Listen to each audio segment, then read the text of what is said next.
الرحمن الرحيم الحمد لله الذي لا يفره المنع والجمود ولا يقديه الإعطاء والجود إذ كل معط منتقص سواه وكل مانع مذموم ما خلاه هو المنان بفوائد النعم وعوائد المزيد والقسم ما اختلف عليه دهر فيختلف منه الحال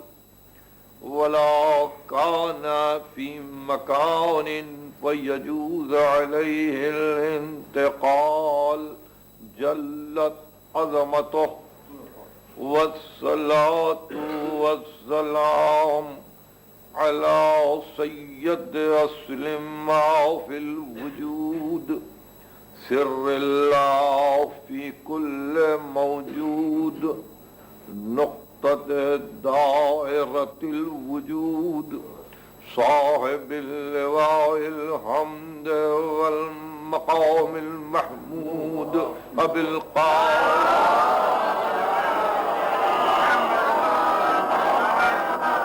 أهل بيته الطيبين الطاهرين المعصومين المظلومين الذين أذهب الله عنهم الرجس وطهرهم تطهيرا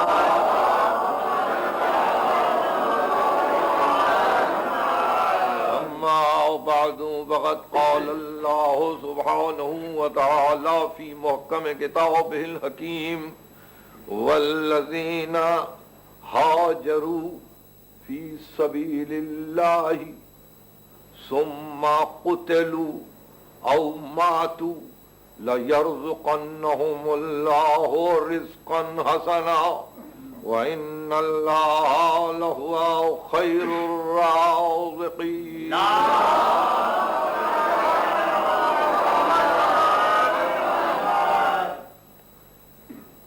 سورہ حج میں ارشاد باری ہے کہ وہ جو اللہ کی راہ میں ہجرت کرتے ہیں سبیل الہی میں جنہوں نے ہجرت کی اور پھر قتل کر دیے گئے او ماتو یا مر گئے یا قتل ہو گئے دوران ہجرت یا مر گئے ثم قتلوا او ماتوا تو وعدہ یہ ہے لَيَرْزُقَنَّهُمُ اللَّهُ رِزْقًا حَسَنًا خدا ان کو رزق حسن عطا لَيَرْزُقَنَّهُمُ اللَّهُ رِزْقًا حَسَنًا اور پھر اس شان سے وَإِنَّ اللَّهَ لَهُوَ خَيْرُ الرَّازِقِينَ اور ذات واجب تو بہترین رزق دینے والی ذات ہے مسئلہ چونکہ ہماری آپ کی اور مخلوقات عالم کی زندگی سے وابستہ ہے اس لیے التفات کے قابل ہے مسئلہ رزق ذات واجب نے اپنے آپ کو خیر الرازقین کہا ہے اور پھر کبھی ارشاد فرمایا کہ میں رزاق متین ہوں یہ دو لفظوں کی ترکیب ملاحظہ فرمائیے کہ رزاق متین ہوں دیتا ہوں سب کو اور پھر سب بگڑتے ہیں سب بگڑتے ہیں سورہ ہود میں ارشاد ہوا ما من دابۃ فی الارض الا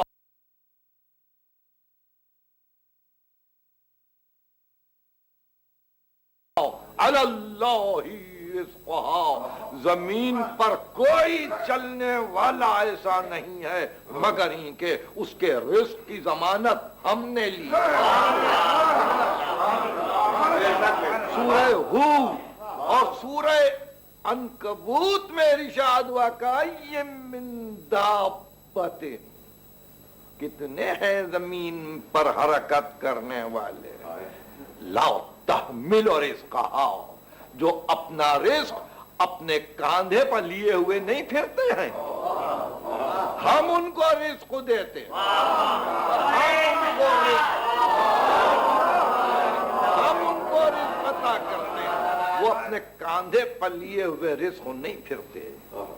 تو ایسی صورت میں اعطاء رزق جس کی ذمہ داری ذات واجب نے لی ہے، کبھی کبھی جب دعوت فکر دے تو آپ کو یہ غور کرنا پڑتا ہے کہ پوری نوع انسانی نفس واحد ہے، روئے زمین پر کہیں انسان رہے، وَمَا خَلْقُكُمْ وَلَا بَعْثُكُمْ إِلَّا كَنَفْسٍ وَاحِدَةٍ، تمہاری خلقت اور تمہاری بعثت، تمہارا پیدا ہونا، تمہارا اٹھایا جانا نفس واحد کی طرف سے۔ تو جب تم کو بنایا اور زمین پر جگہ دی، قدر فیہا اقواتہا، تو ہم نے زمین میں تمہارے لیے تمہاری رزق کا انتظام کر دیا۔ اب ساری زمین پر جتنے بھی بندے جی رہے ہیں، جتنی بھی مخلوق پل رہی ہے، زمین میں اتنی صلاحیت ہے، اتنی استعداد ہے، اتنی قابلیت ہے کہ ان سب جینے والوں کے لیے وہ سامان رزق فراہم کرے، زمین کو اس قابل بنایا۔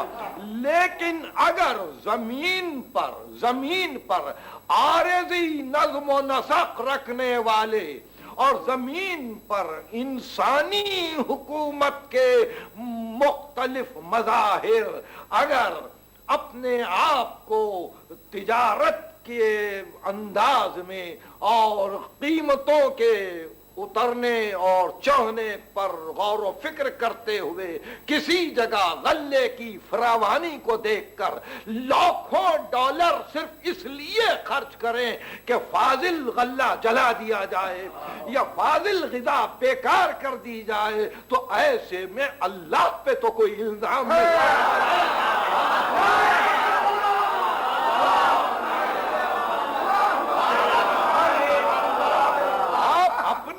تو رزق تباہ کر رہے ہیں، اور مجھ سے بہتر آپ واقف ہیں، سننے والے واقف ہیں کہ کتنے کروڑ ڈالر خرچ کیے جا رہے ہیں کہ غلے کو تباہ کرو، فاضل رزق کو تباہ کرو، اس لیے کہ کہیں بازار بگڑ نہ جائے، کہیں قیمت پر اثر نہ آئے۔ تو بندے اگر اپنے ہاتھوں سے اس طرح سے عطا کیا ہوا رزق برباد کریں تو وہ اس کی رزاقیت پر تو الزام نہیں لگا، یہ تو نہیں کہہ سکتے کہ وہ رزاق ہے تو بندے بھوکے کیوں مرتے ہیں؟ بندے بھوکے مرتے ہیں تمہارے نظم و نسق۔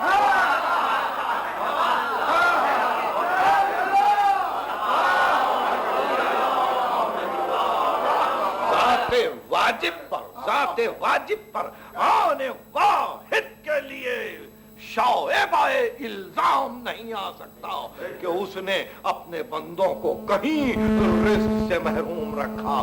صرف یہی نہیں کہ اس نے معدے کے لیے رزق بنایا، اس نے جس چیز کو خلق کیا اس کے لیے رزق بنایا، جس چیز کو خلق کیا اس کے لیے رزق بنایا۔ دماغ بنایا تو دماغ کے لیے رزق الگ ہے، آنکھیں دی تو آنکھوں کے لیے رزق الگ ہے، کان پیدا کیے تو کانوں کے لیے رزق الگ ہے، ناک پیدا کی تو ناک کے لیے رزق الگ ہے، لمس کو پیدا کیا تو قوت لامسہ کے لیے رزق الگ ہے، اور پھر آگے بڑھ کے اگر عقل دی تو رزق عقل کچھ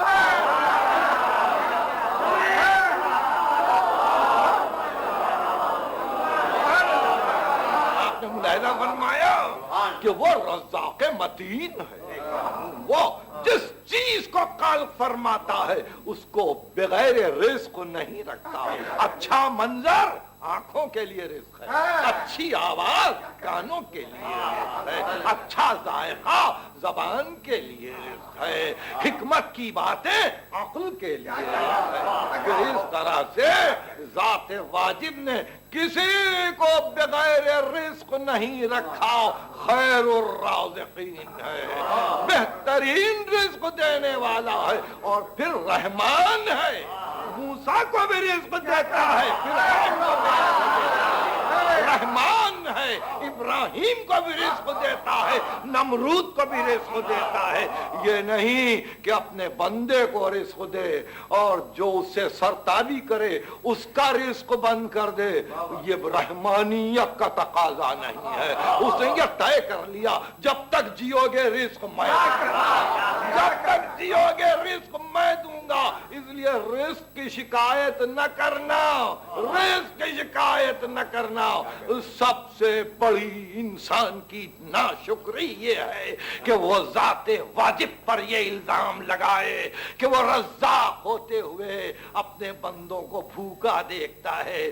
بندے اگر بھوکے رہتے ہیں تو وہ ہمارا اپنا بنایا ہوا نظم و نسق کا ایک راستہ ہے کہ جہاں جا کر بہت سے انسان صحیح معنی میں وہ رزق نہیں پاتے جو ان کو پہنچنا چاہیے۔ دینے والا تو سب کو دے رہا ہے۔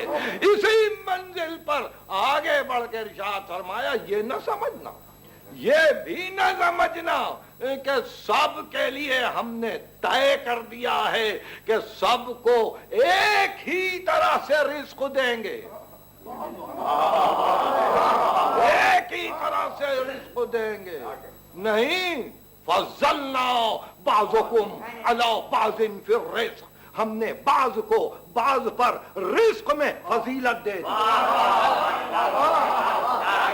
دیکھیے اب اس شبہ کو بھی نکال دیجئے، وہ کسی کو زیادہ رزق دیتا ہے، کسی کو کم رزق۔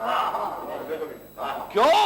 ظرف کو دیکھتا ہے، صلاحیت کو دیکھتا ہے، استعداد کو دیکھتا ہے، قوت تحصیل کو دیکھتا ہے، استحصال کی کیفیت کو دیکھتا ہے اور رزق عطا کرتا ہے۔ ارشاد فرمایا، فضل بعضکم علی بعض فی الرزق، ہم نے کسی کو زیادہ رزق دیا، کسی کو کم رزق دیا، مگر حکم یہ ہے فَمَا الَّذِينَ فُضِّلُوا، مگر یہ ہے کہ جن لوگوں کو ہم نے رزق زیادہ دیا ہے، بِرَادِّ رِزْقِهِمْ عَلَى مَا مَلَكَتْ أَيْمَانُهُمْ، کیا بات ہے کہ جن کو ہم رزق زیادہ دیتے ہیں وہ اپنے رزق کو کیوں نہیں تقسیم کرتے ان لوگوں پر جو ان کے دست نگر ہیں۔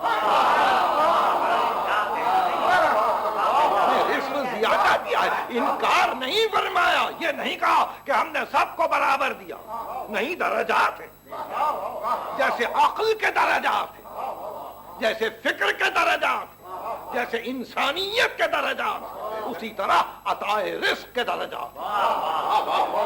عطا رزق کے درجات کی وجہ سے ذات واجب پر کوئی تہمت نہیں لگائی جا سکتی، جس کو جس قابل پاتا ہے اتنا رزق دیتا ہے، مگر ارشاد ہوتا ہے فَمَا الَّذِينَ فُضِّلُوا بِرَادِّ رِزْقِهِمْ عَلَى مَا مَلَكَتْ أَيْمَانُهُمْ فَهُمْ فِيهِ سَوَاءٌ، ارے تم نے حاصل کیا رزق کو تو اس میں تو فضیلت دی، مگر رزق کے استعمال میں تو سب برابر ہیں۔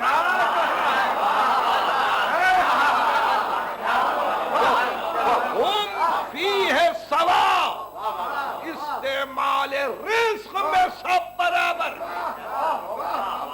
تو ایسی منزل پر ایک اور مسئلے کو قرآن نے حل کر دیا کہ ہم تو بہت سو کو رزق میں اضافہ کر دیتے ہیں، مگر یہ چاہتے ہیں کہ جب ان کے پاس اضافے سے رزق پہنچ جائے تو جو ان کے دست نگر ہو وہ ان تک تو رزق پہنچا دیں، وہ ان تک تو رزق پہنچا دیں، اس لیے کہ ان کو ہم نے راہ واسطہ بنایا، ان کو ہم نے ذریعہ بنایا ہے کہ ہمارے فیض کے لیے ذریعہ بن کر رہے ہیں۔ ہمارے کرم کے لیے ایک راستہ بن کر رہے ہیں. تو آپ نے دیکھا کہ یہ مدارج رزق ہے. اور اس کے بعد ارشاد ہوا بڑی وضاحت کے ساتھ کہ دیکھو ایک مثال ہے اور اس مثال کو نہ بھولو. ضرب اللہ عبدا مملوکا، ضرب اللہ عبدا مملوکا، سورہ نحل. کہ اللہ ایک مثال دیتا ہے ایک غلام کی، لا یقدر علی شیء، وہ کسی بات پہ قادر ہی نہیں ہے. ضرب اللہ مثلا عبدا مملوکا لا یقدر علی شیء، اور ومن رزقناہ منا رزقا حسنا، اور دوسرا وہ شخص ہے کہ جس کو ہم نے اپنے پاس سے رزق حسن دیا ہے. اب مثالیں دی، ایک غلام ہے جو کسی بات پہ قادر نہیں ہے، ایک وہ ہے جس کو ہم نے رزق حسن دیا ہے.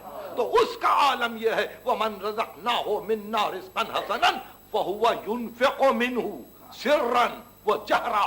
تو اب رزق پانے والا رزق حسن کا کبھی چھپا کے تقسیم کرتا ہے، کبھی علانیہ تقسیم کرتا ہے، کبھی رات کی تاریکی میں دیتا ہے، کبھی دن کی روشنی میں دیتا ہے.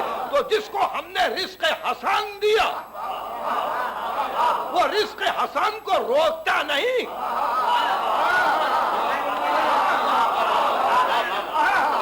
حسن کو روکتا نہیں، وہ رزق حسن کو تقسیم کرتا ہے. اور اس طرح سے تقسیم کرتا ہے، کبھی اعلان سے دیتا ہے، کبھی چھپا کے دیتا ہے. فَهُوَ يُنْفِقُ مِنْهُ سِرًّا وَجَهْرًا، کبھی راز کے عالم میں دیتا ہے، کبھی اعلان کر کے دیتا ہے.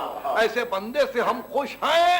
اور ہم دیکھتے ہیں کہ وہ جو دوسرا ہے وہ مملوک ہے، روک رکھتا ہے رزق کو، وہ غلام ہے. دیکھا آپ نے آزاد اور غلام کی مثال کیا ہے؟ آزاد وہ کہ لے تو دے دے، غلام وہ کہ لے تو روک رکھے.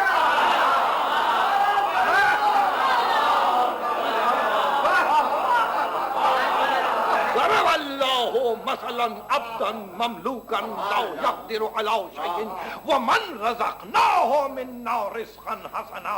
اور وہ بندہ بھی ہے جس کو ہم نے رزق حسن دیا، رزق حسن دیا. فہو ينفق منہ سرا وجہرا، وہ کبھی رات کو دیتا ہے، کبھی علانیہ انفاق کرتا ہے، ہماری راہ میں خرچ کرتا ہے. وَمِمَّا رَزَقْنَاهُمْ يُنْفِقُونَ. پہلی آیت آپ کو سلسلے میں اگر یاد ہو تو آئیے پھر واپس جائیں عنوان کی آیت پر.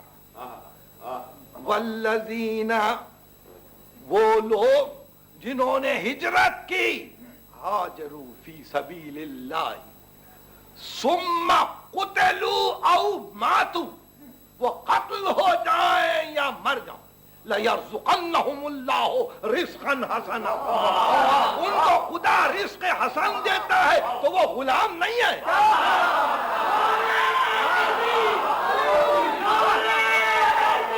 وہ مملوک نہیں ہے، وہ فکر آزاد رکھتے ہیں. ان کی موت ان کے لیے تقسیم رزق میں مانع نہیں ہے.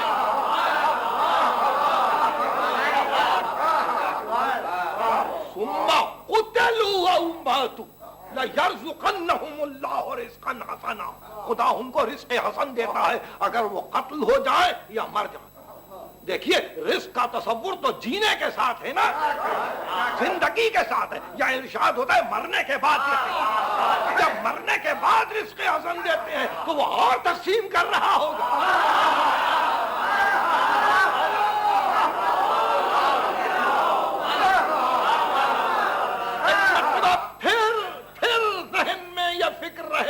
بڑی اہم فکر پیش کر رہا ہوں جس کو ہم یہ دیکھتے ہیں کہ راہ خدا میں ہجرت کر کے آ رہا فی سبیل اللہ، مکان سے مکان کی طرف ہجرت نہیں، من بلد الی بلد ہجرت نہیں، بلکہ نہیں عادات قبیحہ کو چھوڑ کر خصائل حسنہ کی طرف آ رہا، ظلمات کو چھوڑ کر نور کی طرف آ رہا، بدی کو چھوڑ کر نیکی کی طرف آ رہا ہے. تو اگرچہ اپنے مقام پر بیٹھا ہی ہو مگر ہے مگر مہاجر ہے، اس لیے کہ حرکت مسلسل ہے، حرکت مسلسل ہے، سیر مسلسل ہے، سیر عقلانی ہے، ظلمت سے ہٹ رہا ہے، نور کی طرف آ رہا ہے، باطل سے ہٹ رہا ہے، حق کی طرف آ رہا ہے، غیر حق کی طرف سے ہٹ رہا ہے، حق کی طرف جا رہا ہے، تو ایسے موقع پر مہاجر ہے۔ اور اگر اس عالم میں قتل ہو جائے یا مر جائے، قتل ہو جائے تو اس کے معنی یہ کہ دشمنوں نے مارا، اور اگر مر جائے تو اس کے معنی یہ کسی کی محبت میں مر گیا۔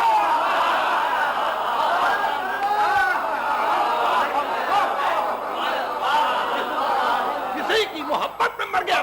اب دیکھیے ہم اس کو رزق حسن دیتے ہیں، یعنی اب ایسے قتل ہونے والے یا ایسے مرنے والوں کو مردہ نہ سمجھنا۔ کیا دلیل دی ہے؟ مردہ رزق حسن ہم دے رہے ہیں، اور جس کو ہم رزق حسن دیتے ہیں، جس کو ہم رزق حسن دیتے ہیں فَهُوَ يُنْفِقُ مِنْهُ سِرًّا وَجَهْرًا، وہ رزق کو روک نہیں رکھتا، وہ کبھی چھپا کے دیتا ہے، کبھی اعلان کر کے دیتا ہے، تو دینے کے لیے فقط حیات دنیا ہی کی ضرورت نہیں، اس سانس کے چلنے کی ضرورت نہیں، جسم کے متحرک ہونے کی ضرورت نہیں، قتل ہو جانے کے بعد بھی رزق بانٹ سکتا ہے، مرنے کے بعد بھی رزق بانٹ سکتا ہے۔ اب آپ نے دیکھا کہ اس منزل رزق پر پہنچ کر چند باتیں واضح ہو گئیں۔ سب سے پہلے یہ کہ کائنات کے ذرے ذرے کے لیے اس کا اپنا رزق ہے، رزق کا دینے والا اور رزاق متین، اس نے ہر شے کو اس کی استعداد کے مطابق رزق دیا ہے۔ تو اسی طرح سے ہجرت کرنے والے کو بھی رزق دیتا ہے، تو وہ رزق پانے والا رزق کو روکتا نہیں ہے، وہ انفاق کیے جا رہا ہے، دیے جا رہا ہے، کبھی چھپا کے دے رہا ہے، کبھی اعلان کر کے دے رہا ہے۔ اور اس منزل پر ایک مرتبہ اب پھر واپس آ کے دیکھیں آل عمران کی آیت کو، تو پتا چلے گا کہ رزق دیتا کس کو ہے، رزق دیتا کس کو ہے۔ تو ایسے منزل پر ارشاد ہوا کہ ہاں لو تحسبن الذین قتلوا فی سبیل اللہ امواتا بل احیاء عند ربہم یرزقون، اللہ کی راہ میں قتل ہو جانے والوں کو مردہ نہ کہنا، یہ قرآن ہے، یہ قرآن ہے۔ لا تحسبن الذین قتلوا فی سبیل اللہ امواتا، گمان بھی نہ کرنا، ترجمہ صحیح ہے، گمان بھی نہ کرنا۔ لا تقولوا اور منزل پر ہے یہ لا تحسبن الذین قتلوا، گمان بھی نہ کرنا کہ ہماری راہ میں قتل ہونے والا مردہ ہے، نہیں، وہ زندہ ہے، اور زندگی کی علامت عند ربہم یرزقون، زندگی کی علامت یہ ہے کہ اپنے رب کے پاس وہ رزق پا رہے ہیں، اپنے رب کے پاس وہ رزق پا رہے ہیں۔ کشتگان راہ خدا فرحین بما آتاہم اللہ من فضلہ، خوش ہیں کہ اللہ نے اپنے فضل سے یہ دیا ہے، یہ منزلت عطا کی ہے، ان کو فرحت ہے۔ وَيَسْتَبْشِرُونَ بِالَّذِينَ لَمْ يَلْحِقُوا بِهِمْ أَلَّا خَوْفٌ عَلَيْهِمْ وَلَا هُمْ يَحْزَنُونَ، اور بشارت طلب ہے، خوش بھی ہیں اور بشارت طلب ہے کہ میرے بعد آنے والوں کو اب نہ خوف رہے گا نہ حزن رہے گا۔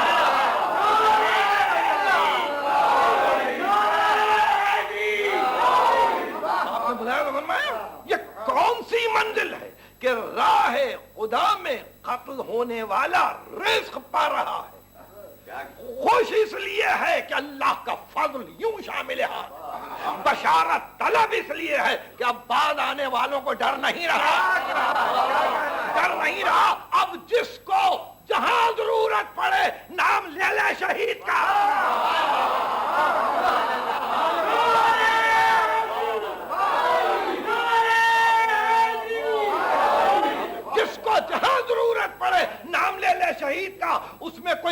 قید نہیں ہے عقیدے کی.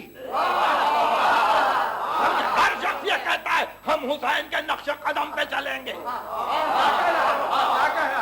وہ عقیدے کی قید نہیں ہے کہ اسی عقیدے کا ہو تو کہے نہیں. کیوں؟ اس لیے کہ وہاں رزق بٹ رہا ہے. وہاں رزق بٹ رہا ہے. سقی کی بارگاہ ہے. سقی کی بارگاہ ہے. جب تک جس میں عنصریہ معدی میں ان کی روح حرکت کر رہی تھی اس وقت بھی سقی تھے. روٹیاں اٹھا کے دے دیتے تھے اور حل عطا کو لے لیتے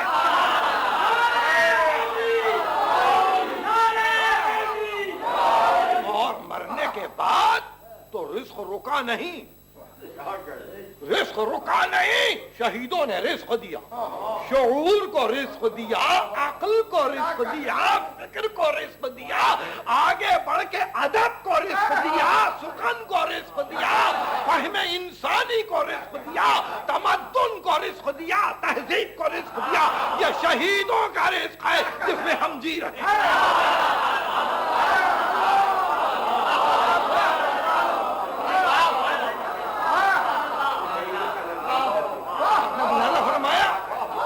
یہ منزل عجیب منزل. یہ شہیدوں کا رزق ہے. شہیدوں کی تقسیم اس طرح سے ہے رزق کہ وہ مسلسل عطا کیے جا رہے ہیں. ہر منزل, ہر اکتساب کرنے والے, ہر استعداد رکھنے والے نے حزب حوصلہ شہید سے رزق لیا. آل عمران کی یہ آیت اب آپ سن چکے ہیں کہ گمان بھی نہ کرنا کہ کشتگان راہ خدا مردہ ہے. نہیں, بل احیاء, وہ زندہ. یعنی اللہ کی نگاہ میں زندگی اور موت کا وہ مفہوم نہیں ہے آپ کی اور ہماری نگاہ کہ سانس چلے تو زندہ ہے, ہم حرکت کریں تو زندہ ہے. نہیں, قرآن کی نگاہ میں تو حیات و موت کا تصور ہی اور ہے. سورہ جاسیہ کی آیت ہے ام حسب الذین اشتروا السیئات ان نجعلہم کالذین آمنوا وعملوا الصالحات سواء محیاہم ومماتہم ساء ما یحکمون. کیا بدکاری کرنے والے یہ سمجھتے ہیں کہ ہم ان کو ایمانداروں کی صف میں لا کر کھڑا کر دیں گے؟ نہیں, ان کی حیات و موت ہمارے نزدیک دونوں برابر ہیں. ان کی حیات و موت ہمارے نزدیک برابر ہے. تو بدکار کی زندگی قرآن کے نزدیک موت ہے. قرآن کے نزدیک موت ہے. یعنی سانس لیتی ہوئی میتیں ہیں, حرکت کرتے ہوئے جنازے ہیں. یہ حیات نہیں ہے. مگر قرآن جس کو زندگی کہتا ہے وہ زندگی وہ ہے کہ جہاں ایمان و عمل صالح کے بعد انسان عزم ہجرت کرے, ظلمت سے نور کی طرف آئے. اب قتل ہو جائے یا مر جائے ہم اس کو رزق حسن دیں گے. تو قتل ہونے والے کی شہادت لازم, شہادت کی زندگی ثابت. مگر مرنے والے کے لیے کہا اللہ و من مات علی حب عالم مات شہیدا.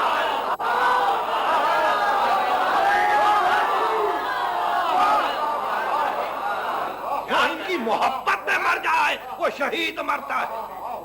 کیوں؟ محبت نے کیا کیا؟ محبت نے کیا کیا؟ مہاجر بنایا. خدا کے لیے محبت نے مہاجر بنایا. گھر نہیں چھوڑا آپ نے, مکان نہیں بدلا آپ نے. محبت نے آپ نے تجدید ہستی کی کیفیت پیدا کی. آپ کی زندگی کو منقلب کر دیا. آپ کو کہیں سے کہیں پہنچا دیا. پستیوں سے بلندیوں تک لے جانے والی محبت ہے. محبت نام ہے تجدید ہستی مومن کا.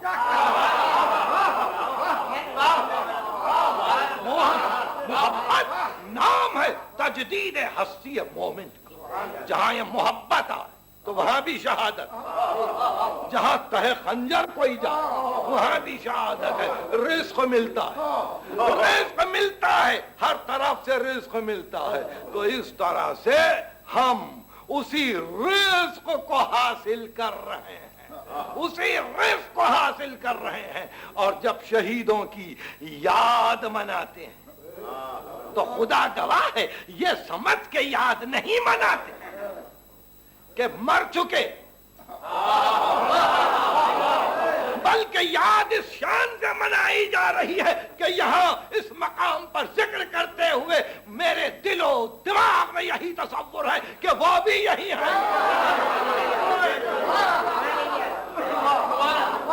وہ ہی یہی ہے. تو آپ نے دیکھا شہیدوں کی زندگی اعطاء رزق کے لیے لازم ہے کہ رزق وہاں سے ملے. دنیا میں جن کو بھرپور رزق ملتا ہے وہ ہاتھوں کو اپنے روک لیتے ہیں، اور دنیا کو فاقہ کشی پر مجبور کرتے ہیں. مگر اللہ کی راہ میں ہجرت کرنے والا اور شہادت پانے والا وہ رزق کو روکتا نہیں ہے.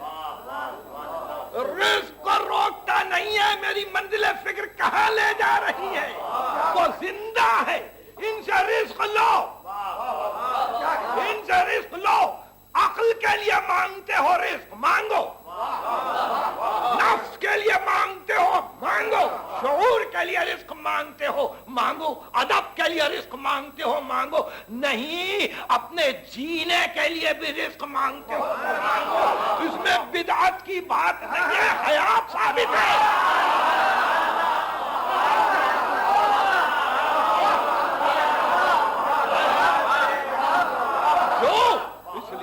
کہ دینے والا وہ مالک کل، دینے والا خالق کل، دینے والا خیر الرازقین، دینے والا رزاق متین. اس نے راستے بنا دیے، اس نے واسطے بنا دیے، اور یہ بنایا کہ جس ہاتھ میں آ کے رزق رک جائے گا اس ہاتھ سے رزق کو چھین کر دوسرے کے ہاتھ میں دے دیں گے. فرمایا خبردار روکو نہیں، دیتے جاؤ. تو اس لیے یہ کرم ہے کہ رزق مل رہا ہے. 1390 ہجری کا محرم ہے، ابھی تک رزق مل رہا ہے اور قیامت تک ملتا رہے گا. یوں رزق پاتے ہیں. عقل کو رزق دیا، شعور کو رزق دیا اور بتلایا کہ دیکھو اگر اپنے لیے راہیں ڈھونڈ سکتے ہو تو رزق لو. رزق دینے کے لیے تیار ہیں، مگر قبل اس کے کہ یہ فکر ہو کہ ہم ان کے بتلائے ہوئے راستے پر چلیں گے یا ان کے اور فدویت کو ڈھونڈتے ہوئے یا ان کے جذبات قربانی کو دیکھتے ہوئے ہم بھی اسی منزل پر پہنچ کر اپنے فدویت و قربانی کو پیش کریں گے. تو اس سے پہلے ایک مرتبہ یہ ضروری ہے کہ شہید کو کوئی پہچان تو لے. کس منزل پر گفتگو جا رہی ہے؟ ارے شہید کو پہلے پہچانو، پھر یہ کہو کہ ہم ان کے قدم بقدم چل رہے ہیں. کون ہے شہید؟ اسلام میں ایک ہی ذات عظمت کے قابل ہے. اسلام میں ایک ہی روح کمال ہے، ایک ہی روح ایمان ہے. اسلام مکمل ایک ہی قدسی صفات ہے اور وہ ذات گرامی ہے احمد مصطفیٰ. انہی کا کلمہ ہے، انہی سے عزا ہے، انہی سے تشہد ہے، انہی پر سلام ہے، انہی کے لیے درود ہے. وہی مظہر صفات جلال و جمال الہی ہے. سب کچھ وہ ہے، سب کچھ وہ ہے. اور پھر انہوں نے اللہ کے پیغام کو آخری صورت دے کر یہ بتلایا کہ قیامت تک اس پیغام کو رہنا ہے. تو ایسی صورت میں نبی یہ چاہتے تھے کہ اس کام کو پورا کرنے کے لیے، اس کام کی تکمیل کے لیے میں کسی ایسے کو چن لوں، کسی ایسے کو چن لوں کہ اگر فدویت و قربانی کی منزل آئے تو وہ نہ اپنا خیال کرے، نہ بچوں کا خیال کرے، نہ گھر والوں کا خیال کرے، نہ ترک وطن کا خیال کرے، کسی کا خیال نہ کرے۔ اس لیے اپنی چاہتی بیٹی کے بیٹے کو پسند کر کے سینے سے لگا کے کہا حسین منی وانا حسین مجھ سے ہے اور میں حسین سے ہوں۔ یہ وہ منزل تھی کہ جہاں حسین ابن علی نے بھی یہ دیکھا کہ نانا کے مقصد کی تکمیل اسی میں ہے کہ گھر چھوٹے اور صحیح معنی میں ہجرت واقع ہو جائے، صحیح معنی میں ہجرت واقع ہو جائے، مدینہ چھوٹے، مدینہ کا احترام بھی رہ جائے، مکہ آئے اور مکے کی عظمت بھی باقی رہ جائے، نہ وہاں لڑائی ہو نہ یہاں لڑائی ہو۔ دونوں جگہ کی لڑائی کو حسین پسند نہیں کرتے تھے، اس لیے پسند نہیں کرتے تھے کہ بعد میں چل کے کہیں تاریخ یہ نہ کہہ دے کہ قاتل کا پتہ نہیں چلا، معلوم نہیں کس نے قتل کیا، معلوم نہیں حاجیوں کے لباس میں کون تھا، معلوم نہیں مدینے میں کون سی سازش تھی۔ اس لیے حسین چاہتے تھے اب جو لڑائی ہو تو کھلے میدان میں، کھلے میدان میں ہو، تقسیم برابر کی ہو، اپنا پرایا معلوم ہو جائے، یگانا بیگانا پہچانا جائے، آنے والا کوئی آئے تو حر بن کے اور ایسے موقع پر محرم کی 10ویں تاریخ 61 ہجری کا پہلا مہینہ حسین ابن علی نے طے کر لیا کہ آج قربانی کی منزل، آج قربانی کی منزل ہے۔ اور اس قربانی کی منزل پر ہم نے انبیاء مرسلین کو بھی دیکھا، اس قربانی کی منزل پر ہم نے دنیا کے بڑے بڑے عقل مندوں کو بھی دیکھا، مگر اس شان سے اس منزل کو سر کرتے ہوئے ہم نے کسی کو نہیں پایا۔ ابراہیم ایک منزل پر رک گئے، زکریا ایک منزل پر رک گئے، موسیٰ ایک منزل پر رک گئے، مگر یہاں جو ہم نے دیکھا تو دیکھا ایک دن میں اتنی لاشیں اٹھائیں، ایک دن میں اتنی میتیں اٹھائیں، 57 برس کا دن ہے، کبھی بھانجوں کی لاشیں لا رہے، کبھی بھتیجے کی لاش لا رہے، آخر میں وہ منزل بھی آئی کہ 18 برس کے نوجوان بیٹے کی لاش اٹھائی اور یہ کہہ کے اٹھائی کہ علی دنیا بعدک لفا، علی اکبر تیرے بعد تو جینے پہ خاک۔ اور اب جو فرصت ملی تو 32 برس کے بھائی کی لاش پر اور یہ کہہ کے چلے عباس جاؤ عباس اب ہماری کمر ٹوٹ گئی، وَمِنْهُمْ مَنْ قَضَىٰ نَحْبَهُ وَمِنْهُمْ مَنْ يَنْتَظِرُ وَمَا بَدَّلُوا تَبْدِيلًا۔ جانے والے جا چکے، اب تھوڑی دیر میں ہم بھی آ رہے ہیں اور یہی قضاء الہی ہے۔ یہ کہہ کے گودال قتل گاہ میں آئے، زخمی تو ہو چکے تھے، ایک گھوڑے کی گردن میں دونوں ہاتھوں کو ڈال دیا اور کہنے لگے ذوالجناح آخری سواری ہے، آہستہ آہستہ چل، جگہ ہم خود چن لیں گے، ہم خود پسند کر لیں گے۔ ایک مقام پہ پہنچ کے جگہ کو پسند کیا اور بے اختیار زمین پر سجدہ باری میں گر پڑے اور آواز دی الہی و سیدی و مولایا رضاً بقضائک و تسلیماً لعمرک، تیرے حکم پر راضی ہوں، تیرے امر کو مان رہا ہوں، لا معبود سواک یا غیاث المستغیثین، تیرے سوا میرا کوئی معبود نہیں۔ اے پناہ نہ رکھنے والوں کو پناہ دینے والے، اب میری مدد کر۔ حسین زمین پر آئے، ادھر خیمے کا پردہ الٹ کے باہر نکلی اور یہ کہتے ہوئے نکلی بھائی نظر نہیں آتا، بھائی نظر نہیں آتا۔ میدان میں شام ہو رہی ہے، شام ہو رہی ہے، بہن بھائی کو ڈھونڈ رہی ہے. کیا ایسے میں ایک مرتبہ آواز آئی، جاؤ بہن واپس جاؤ، جاؤ بہن واپس جاؤ، عابد بیمار کی حفاظت کرو، سکینہ کی حفاظت کرو، گھر والوں کی حفاظت کرو. اب تو واپس آئے، دیکھا خیمے جل رہے ہیں. اب تو واپس آئے، دیکھا خیمے جل رہے ہیں. تو گھبرا کے بچوں کو باہر کھینچا، عابد بیمار کا سجادہ باہر لائی، سکینہ بیوی کو سنبھالا.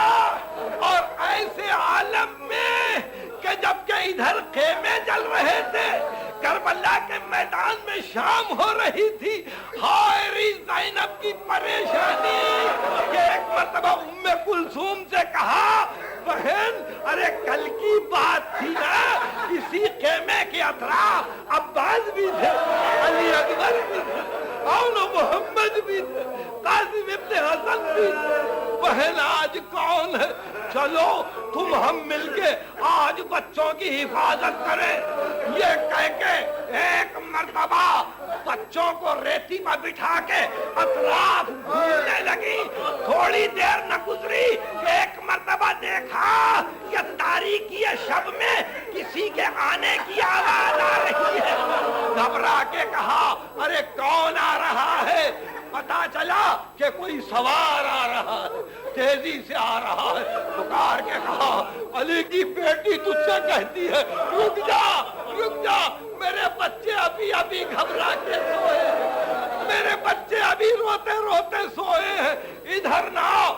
مگر وہ سوار نہ رکنا تھا، نہ رکا. علی کی بیٹی کو